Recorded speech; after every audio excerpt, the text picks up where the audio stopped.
네, 안녕하세요. 주식은 역시 끼리끼리새 끼리십니다. 안녕하세요, 이름들. 자, 최근 들어 조금 좋은 흐름이 나타나고 있습니다. 계속 좋은 흐름이 나오길 바라며 오늘의 경제 뉴스 한번 확인해 보도록 할게요. 같이 공부하시죠. 렛츠 기릿! 첫 번째 소식입니다. 아마도 많은 분들이 야, 이런 소식이 있어 하고 놀라실 것 같은데요. 대형마트 의무 휴업이 10년 만에 폐지가 될 수도 있다고 합니다. 한번 내용을 보도록 할게요. 오늘 오전 국민제한심사위원회에서 10건의 안건을 선정했다, 이러한 소식이 나왔는데요. 그 중에 하나가 뭔가 봤더니 대형마트 의무 휴업 폐지라고 합니다. 그래서 얼마 지나지 않아서 여기에 관련된 내용이 온라인 국민투표에 붙여진다고 합니다. 아마도 여러분들 알고 계실 거라고 생각합니다. 대형마트는 한 달에 2번 의무적으로 휴업을 해야 되는데요. 그 의무 휴업이 생긴 지 벌써 10년 정도가 지났다고 합니다. 그런데 이제 풀리는 거 아니냐, 이러한 이야기가 나오고 있으며, 그리고 10년 전에 이게 생긴 이유는 바로 재래시장 때문이었습니다. 대형마트가 재래시장을 너무나 크게 위협하다 보니까 재래시장을 조금 살리기 위해서 한 달에 이틀 정도 쉬게 하자, 이게 바로 취지였다고 볼 수 있는데요. 하지만 그 효과는 그렇게 크지만은 않았다고 합니다. 재래시장이 살아나는 효과보다는 오히려 온라인이 더 커진다는 그러한 결론이 나왔었고, 그리고 지금은 세상이 너무나 발전해서 온라인 배송이 너무나 편하죠. 그래서 저기는 온라인 배송을 대부분 하고 있는데, 여러분들도 아시다시피 온라인 배송은 솔직히 휴무가 있든 없든 전혀 상관이 없다고 볼 수 있습니다. 그렇기 때문에 이거는 이제 실효성이 없다라는 이야기가 나온다고 하네요. 그래서 한번 오늘 점심때 관련 내용을 투표를 올려봤습니다. 아직까지는 2100분만 투표를 하셨지만 지금까지 결과를 보니까 찬성이 70%, 그 다음에 반대가 30%로 대형마트 그냥 맨날 열었으면 좋겠다 하시는 분들이 70%, 그 다음에 반대, 그러니까 지금처럼 월 2회는 쉬어야 되지 않겠니? 라고 생각하시는 분들이 30%가 있다고 합니다. 어쨌든 이러한 찬반 투표가 온라인 국민 투표에 붙여질 것으로 예상이 되며, 그리고 이 외에 안건이 또 뭐가 있나 봤더니 반려동물 물림사고 시 견주 처벌 강화 및 안락사를 시키는 그러한 안건이 있고, 그리고 두 번째는 9,900원으로 무제한 탑승하는 K교통 패스에 대한 안건도 있다고 합니다. 그런데 개인적으로 다른 거는 잘 모르겠지만 한 달에 9,900원에 무제한으로 그 대중교통을 이용하는 거는 좀 너무 싸지 않나 라고 개인적으로 생각하거든요. 물론 우리 입장에서는 이렇게 싸면은 무조건 좋다라고 말할 수 있겠지만, 하지만 대중교통을 운영하는 데는 당연히 돈이 필요한데 한 달 동안 9,900원은 정말 파격 할인이네, 이러한 생각을 해볼 수 있을 것 같습니다. 그런데 장기간 K교통 패스가 그냥 있는 게 아니라 지금처럼 물가가 조금 심각하게 오를 때 단기간 동안은 이런 게 있으면 꽤나 괜찮을 거라고 생각은 해볼 수 있겠죠. 어쨌든 이러한 안건들이 온라인 국민 투표에 붙여질 수 있다고 합니다. 지속적으로 관련된 소식은 알려드리도록 할게요. 다음입니다. 비트코인 3천만원 넘었다. 얼마 전에 비트코인 이렇게 내려도 되나 싶을 정도로 쭉쭉쭉 떨어지는 게 바로 코인이었는데요. 하지만 어느 순간 바닥을 다지고 단기 반등을 현재 하고 있습니다. 최근 일주일 동안 코인 시장은 상승을 하고 있으며 비트코인은 일주일 만에 무려 20%나 급등했다고 합니다. 그렇다면 이렇게 오른 이유가 무엇인가 라고 봤더니 사실 우리 주식이 오르는 거랑 똑같은 이유라고 볼 수 있겠죠. 기존금리 인상 조절이 예상이 되면서 위험자산이 다시 고개를 드는 것으로 파악을 할 수 있다고 합니다. 그리고 이 와중에 비트코인의 거래대금 또 증가하고 있다 보니까 야, 이거 찐반등 아니냐, 이런 이야기가 나온다고 합니다. 자, 코인 하신 기분들 아마도 많이 힘드셨을 것 같은데 좀 좋은 시간이 계속 이어졌으면 좋겠습니다. 다음입니다. 어제 옐런 장관이 한국을 방문했었죠. 관련 소식 보도록 할게요. 일단 2차전지가 뜨거운 상승을 보여주고 있습니다. 전일 옐런 장관과의 방문과도 무관치 않아 보인다 라고 생각을 해볼 수 있는데요. LG화학, LG엔솔, 에코프로, LNF 등이 뜨거운 상승을 보여주고 있다고 합니다. 참고로 어제 옐런은 아마도 기분들 다들 알고 계실 거라고 생각해요. LG사이언스파크를 방문해서 2차전지를 중요시하는 모습을 보여줬고, 그리고 유일하게 방문한 기업이 LG화학이라는 거, 이 점도 호재로 작용했다고 생각을 해볼 수 있겠죠. 지속적으로 2차전지가 쭉쭉쭉 상승하는 흐름이 나왔으면 좋겠습니다. 다음입니다. 사실 옐런 장관이 왔을 때는 이야기가 진짜 중요하다고 볼 수 있겠죠. 통화 스와프 이야기 나왔는지 보도록 하겠습니다. 어제 역대 두 번째로 미국 재무장관과 한국은행 총재의 만남이 성사가 되었습니다. 여기서는 큰 이야기는 없었다고 하는데요. 그리고 통화 스와프는 미국 연방준비제도의 권한이라서 저 길이 또 처음 알았네요. 옐런이 말하기에는 조금 어려운 부분이 존재를 하고 있다고 합니다. 그리고 난 다음에 윤 대통령과 만난 자리에서는 윤 대통령이 양국의 상대적 통화 가치가 안정될 수 있도록 미국도 협력을 해주면 안 되겠냐, 이렇게 말하면서 사실상 통화 스와프를 요청한 거 아니냐, 이러한 얘기가 나온다고 하며, 그래서 결국 이러한 이야기의 결론은 통화 스와프에 대한 가능성을 열어두었다고 생각을 해볼 수 있고, 그리고 상황이 심각해지면은 긍정적인 흐름, 그러니까 통화 스와프가 되는 그렇게 발전해갈 확률이 꽤나 높다고 생각을 해볼 수 있습니다. 그러니까 우리가 어제 한번 생각을 해봤었죠. 이때까지 통화 스와프가 두 번 있었습니다. 2008년 인플레이션 그리고 코로나 그때 당시에는 진짜 심각한 상황이라고 볼 수 있는데 지금 또 물론 우리 입장에서는 매우 나쁜 상황이지만 그때랑 비교하면은 조금은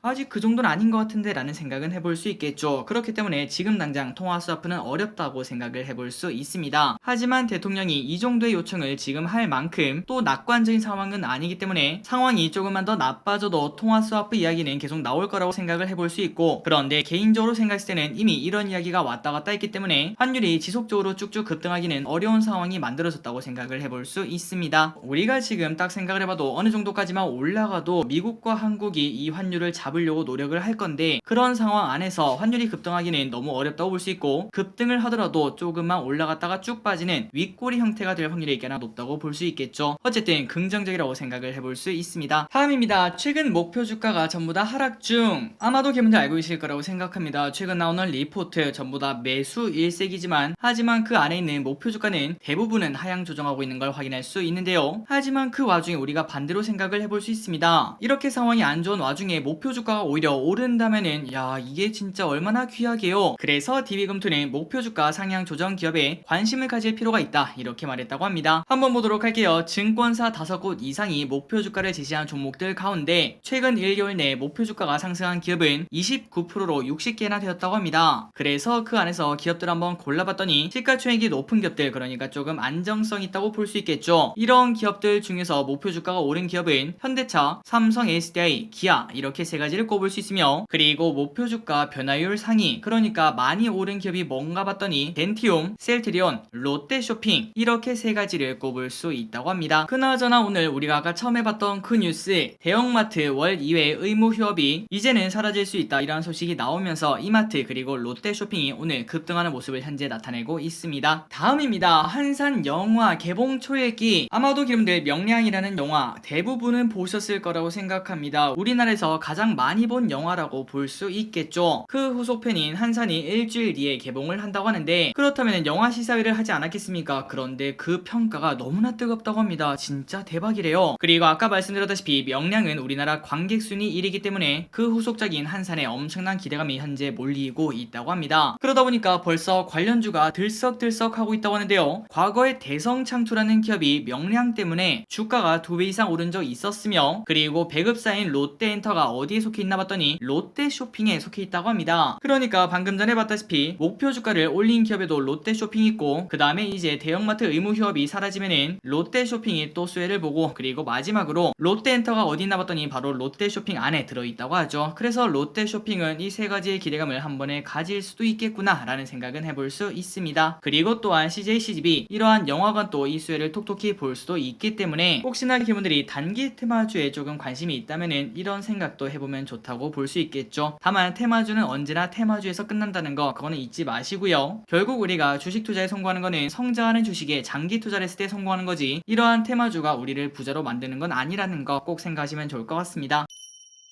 다음입니다. 수산인더스트리가 오늘부터 청약을 시작하죠. 한번 보도록 하겠습니다. 오랜만에 코스피에 등장하는 공모주, 원자력 관련주인 수산인더스트리인데요. 공모가가 3.5만원, 35,000원에 확정이 되었다고 합니다. 다만 그 와중에 경쟁률은 아쉽게도 높지 않았으므로 공모가 하단으로 결정되었다는 거, 이 부분은 아쉽다고 볼 수 있고, 그래서 이번 주에 공모주가 많았는데 성일하이텍을 제외하고는 조금은 아쉬운 결과다라고 생각을 해볼 수 있고, 상장 후에 주가가 조금 떨어진다면 그때부터 따로 또 공부를 해야겠다는 생각을 해볼 수 있겠네요. 어쨌든 수산인더스트리에 청약하신 분들은 좋은 결과 있기를 진심으로 바라겠습니다. 다음입니다. 성일하이텍 조금 중요한 소식이 들려오고 있습니다. 일단은 대응행에 성공을 했습니다. 성일하이텍 청약 경쟁률 1200대 1, 그리고 청약 증가금은 무려 20조나 몰렸다고 하는데요. 장이 이렇게 안 좋은데 돈이 이만큼 몰렸다는 거는 그 의미가 있다고 볼 수 있겠죠. 그리고 이 기업은 다음 주 28일날 상장할 예정이고, 아마도 기분들 지금쯤 이제 배정 결과가 전부 다 나왔을 것 같은데, 지금 현재 시간 기준 2시가 조금 넘었습니다. 이 시간 기준으로 대신증권은 아직까지 안 나왔지만 다른 증권사는 나왔다고 합니다. 전부 다 최대치 배정 받으셨기를 진심으로 바랍니다. 그리고 플러스 이 소식이 진짜 중요한데요. 오늘 갑자기 해외 공장에서 화재가 났다, 이런 소식이 나왔습니다. 그래서 히릿이 직접 전화해서 확인을 해봤는데 일단은 사고가 난 건 맞습니다. 그런데 크게 걱정할 필요는 없다고 하니까 추후에 성일하이텍의 어떠한 보도나 그런 것들이 나오겠죠. 그때 조금 더 정확하게 보도록 하고, 지금은 마음을 놓으셔도 괜찮을 것 같습니다. 다음입니다. 짐 크레이머 상승 상승 랠리 시작. 듣던 중 반가운 소리네요. 골드만삭스 출신 경제 방송인 짐 크레이머, 아마도 기름분들 몇몇 분들은 알고 계실 거라고 생각합니다. 이 사람이 상승 랠리가 이제 시작되었다 이렇게 전망했다고 한데요. 레리 윌리엄스가 산출한 윌리엄스 공포지수가 정점을 찍으면은 시장에서 대량 매물이 쏟아지는데 이게 바로 매수 신호라고 합니다. 그리고 지금까지 총 90년간 18번의 매수 신호가 있었다고 하는데 지난 6월 17일 한 달 정도가 되었네요. 그때가 매수 신호였다며 지금부터는 그냥 단기 상승이 아니라 이제 대세 상승 국면의 시작일 것이다, 이러한 이야기가 나온다고 합니다. 저 개인적으로는 대세 상승까지는 모르겠지만 그래도 연말쯤에는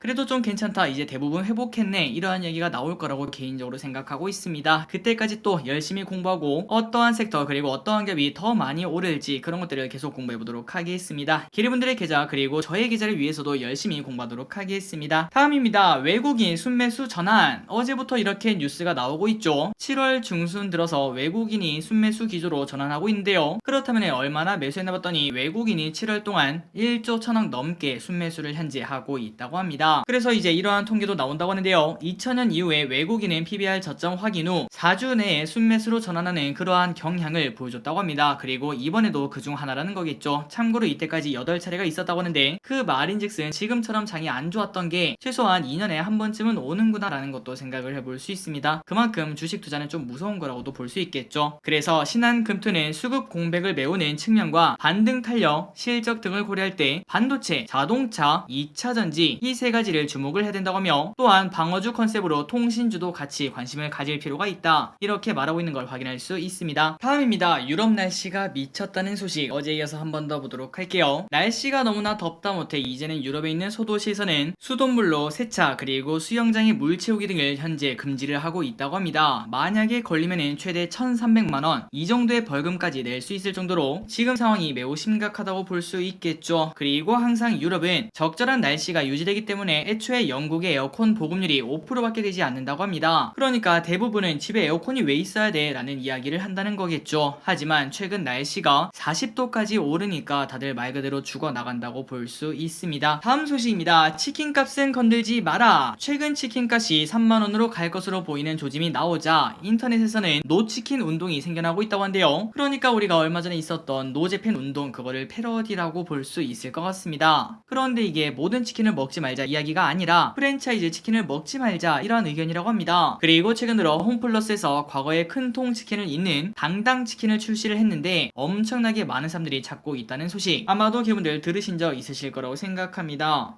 아마도 5,000원인가 6,000원인가 그 가격에 팔고 있다고 하는데 혹시나 주변에 홈플러스가 있으시다면 당당치킨 한번 드셔보시는 것도 괜찮을 것 같습니다. 물론 배달치킨보다는 조금 맛이 없겠지만 엄청난 가성비가 장점이라고 볼 수 있겠죠. 그래서 이제는 예전처럼 또 큰통 치킨처럼 사라지는 거 아니냐, 이런 이야기가 나오고 있다고 하는데 개인적인 생각으로는 소비자도 판매자도 할 말은 다 있다고 생각합니다. 그런데 이런 것들을 강제로 바꾸는 거는 조금은 이상하다고 생각하고 그냥 자유경제에 따라서 자연스러운 가격이 책정되지 않겠나라는 생각을 하고 있습니다. 그러니까 예를 들어 기리치킨이란 게 있다고 생각해 보도록 하겠습니다. 그런데 치킨 가격이 3만원이에요. 그러면 결국 판매량이 줄어들지 않겠습니까? 그러다 보면은 치킨 가격은 결국은 제자리를 찾아갈 것이다 라고 생각을 해볼 수 있습니다.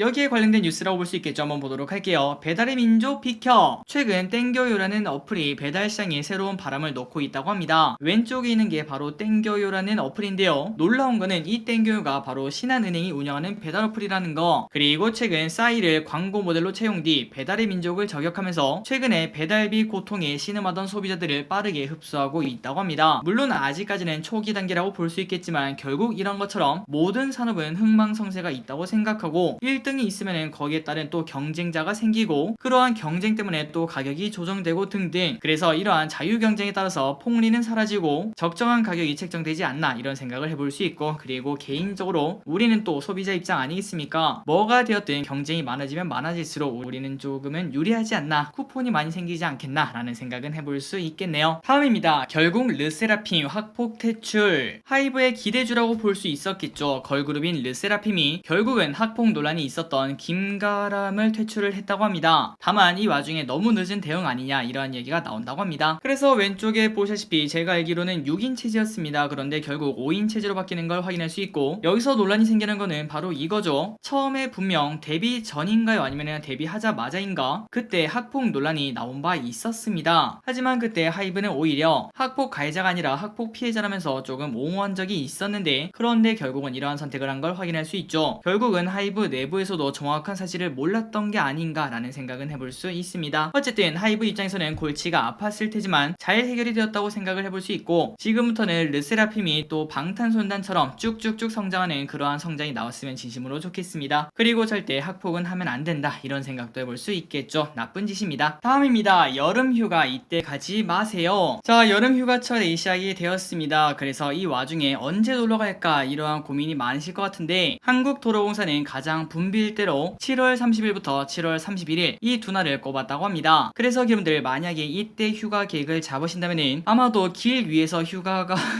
거의 다 사라지지 않을까 라는 생각을 해볼 수 있기 때문에, 이왕 잡으실 거 특히 수도권에 사신다면은 이때는 피하시는 게 조금 좋지 않을까 라는 생각 해볼 수 있습니다. 그리고 확진자가 계속 늘어나는 흐름이기 때문에 항상 코로나는 조심하시기 바래요.